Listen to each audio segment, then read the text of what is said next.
When I looked at that plan, I say wow, because it's exactly what we were talking about.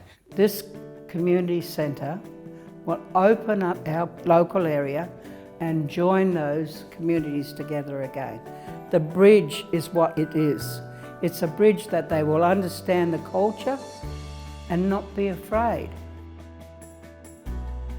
I think that it's very exciting. The difference I believe this cultural centre will embed into the local area is a real sense of experiences that will ignite people's curiosity around continuing to learn cultural language, history, narratives of the land. I can't wait for that first piece of whatever grows out of the ground so we can actually see some construction, something happening. I think my kids, for them to be able to go there, learn, it's a lived experience, exactly that. So I think that's the most exciting. Yeah. They're starting to come together. Yes, that's right. That's good. I would just like to acknowledge the people and the women that have gone before us, that really started advocating on the behalf of this cultural centre and what it means to acknowledge and respect the traditional lands of the Kaurna people. My mum would tell us a little story which was about her grandmother travelling on the train lines along this track here and shaking her fist in the air saying she was born here. We then got a local anthropologist on board who found the actual campsite. But before Mum could actually see the finished product, she'd passed, and now it's just a public park.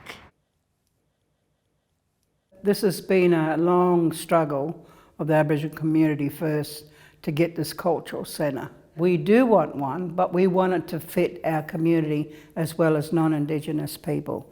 It is a really significant opportunity, and I guess I'm standing here now asking for your permission and for you to give us wisdom and knowledge in this process. I feel to date that the connection with local community members has genuinely been a two-way conversation. So the beauty about having you guys here is to have the authority and the absolute go-ahead to do what you do best, and obviously entrust in us as Aboriginal people that we will do our best to also complement that. People can't read and see on the boards. We like it doing with our hands, and we can't talk things a lot, so feeling and putting it down so everybody can see it is a much better way for all of us. When adults start playing with plasticine again, that's a good respect, isn't it? So we're sort of just... It's exciting, isn't it? Isn't it? Exploring thoughts, and we want to be guided as part of that conversation. This is a completely unique project that we have to work in a completely unique way, and we may never get this opportunity again. What's, I guess, really fundamental from my perspective is that I think we will have been successful as a group if we can almost unlearn what we've learned. To hear somebody say that to unlearn something is huge, and I feel like this is where it's going to take us leaps and bounds into the future with the centre, because as Aboriginal people we've constantly had to learn knowledge systems and structures to which, you know, forces us in a corner where sometimes those systems and processes shouldn't have been so hard. Working with this team now, after all these years, we've got someone that has answers as well as us. We have answers, but doing this combined together, this joint venture, is unbelievable. It's been great. And the process of their interaction with us as a panel has been very good, because they're listening. Not just, you know, some here and some there, but listen to us as a group.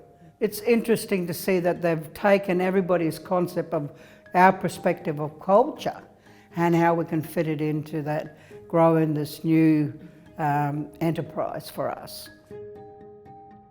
Part of it's bringing community together, but it's opening it up to the rest of the society for those experiences, the education that will come out of it for the people that aren't Indigenous. It adds that element of, coming together to heal, it takes away that taunt, that anger from yesterday, put that future generation into better positions, As Aboriginal people, especially when it comes to celebrating culture and stuff like that, still is it's really learning how to find the balance and still exist and maintain that integrity and those traditions in a modern world. The importance of having a cultural space and place where we can have cultural programs delivered that suits and fits within a culturally safe and secure place.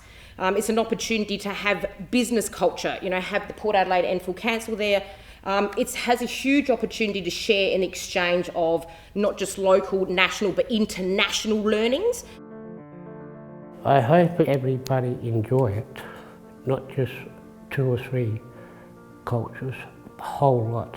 Just imagine if we had a whole plane load of people who come from over there just to specifically come to see our centre.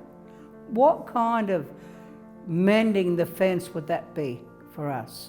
So it would be a positive move to establish this centre to build those bridgeways between both societies. We haven't got this far in the process to have another 2 decades worth of conversations about the importance of this cultural centre. But I have to say, this group have listened and achieved what we want in our story and journey together. Aboriginal people have been down so long in this history of Australia that this is a chance for us to step up and to show the world that we are Aboriginal people and we're proud of our land and our stories and we're willing to share it. Council, my family, we need money to see us through as well. And your yes will just get us a start, and we need that start.